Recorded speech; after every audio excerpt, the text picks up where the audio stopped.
Okay, so I want to talk about Prim's algorithm, Dijkstra's algorithm, and the general notion of greedy algorithms. So first off, here's Prim's algorithms, kind of compressed together all on one slide. I've omitted the addition of keeping track of T, the set of edges that actually makes up the minimal spanning tree, and I've gone back to the simpler version that we looked at initially. And here's Dijkstra's algorithm. I'm going to flip back and forth between these two, and you're probably noticing that very, very, very little is changing between the two. In fact, some of the things that are changing are kind of trivial. So for example, in Prim's algorithm, we've got this concept of whether something's connected or not, versus Dijkstra's algorithm, it's finished. So these are still both just Boolean variables. They're essentially interchangeable and uninteresting.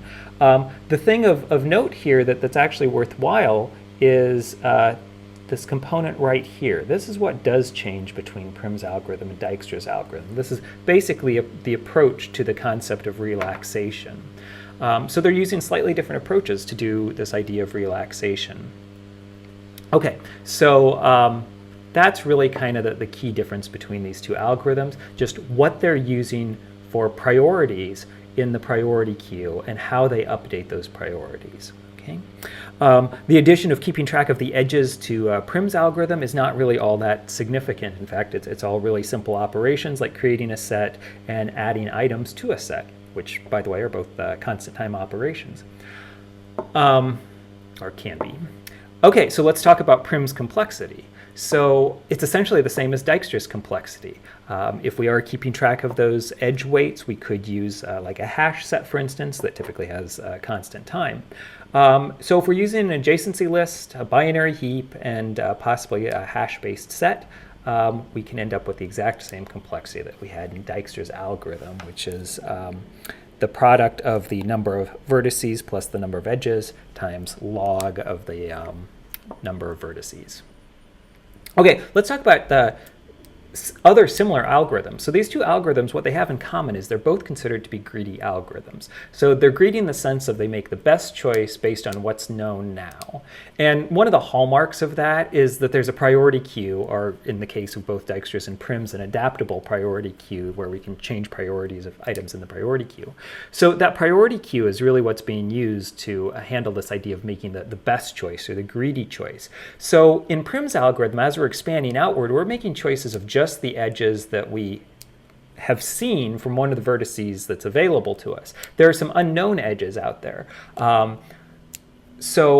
some problems, this approach of making the greedy choice based on what's immediately known is guaranteed to lead to an optimal outcome. So the single source shortest path with Dijkstra's algorithm, using this greedy approach, it works. We can prove that it will lead to an optimal solution. This is also true of building minimal spanning trees with Prim's algorithm. But there are other problems where this is short-sighted, where just making choices based on what's immediately available may lead you to some sort of a dead end. So one of the famous problems in computer science is the traveling salesperson problem, where you're trying to map out a path between several different cities in some sort of a loop where a salesman can take and travel through all the cities with the minimum amount of distance. The greedy approach does not work well for that. You can make choices that are suboptimal early on based on the available information and be unable to end up with an optimal path. Okay, so in some problems, greedy algorithms, this greedy approach, isn't optimal. Okay, it may not be optimal, but oftentimes, even if it's not optimal, it's an okay solution. It's an acceptable solution. So if you've got a really hard problem where computationally you just don't know of a good way to truly find an optimal solution, sometimes the greedy approach leads to a good enough solution. Okay, so I want to talk a little bit about the common properties of greedy algorithms. So let's take a quick look at Wikipedia's page on greedy algorithms. By the way, they have a famous problem that greedy algorithms can be applied to making the change with the optimal minimum number of coins.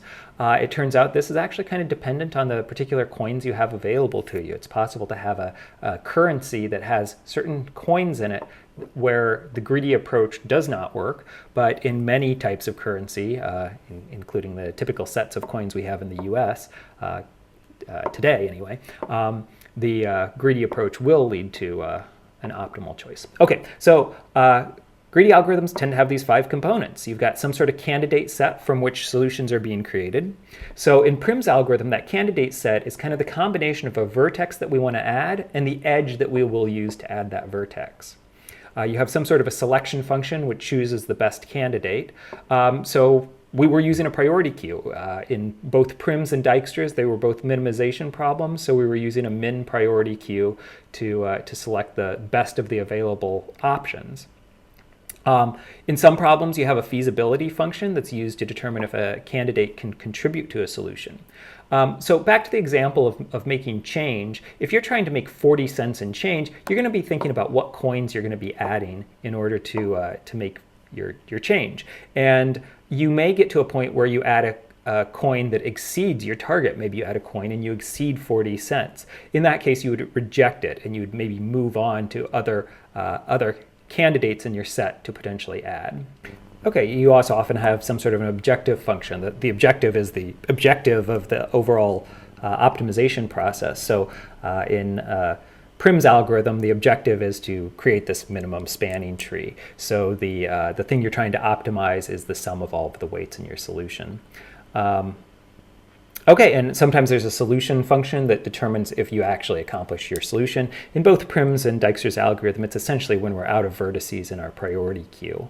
For the optimal change problem, it's when we've actually achieved the amount of change that we want to make. So again, if I want to make 40 cents in change, maybe I've got a bunch of coins and I'm slowly trying to figure out which combination of coins will make that. And once I have a combination that is 40 cents, then that's my solution function is determined that I'm done.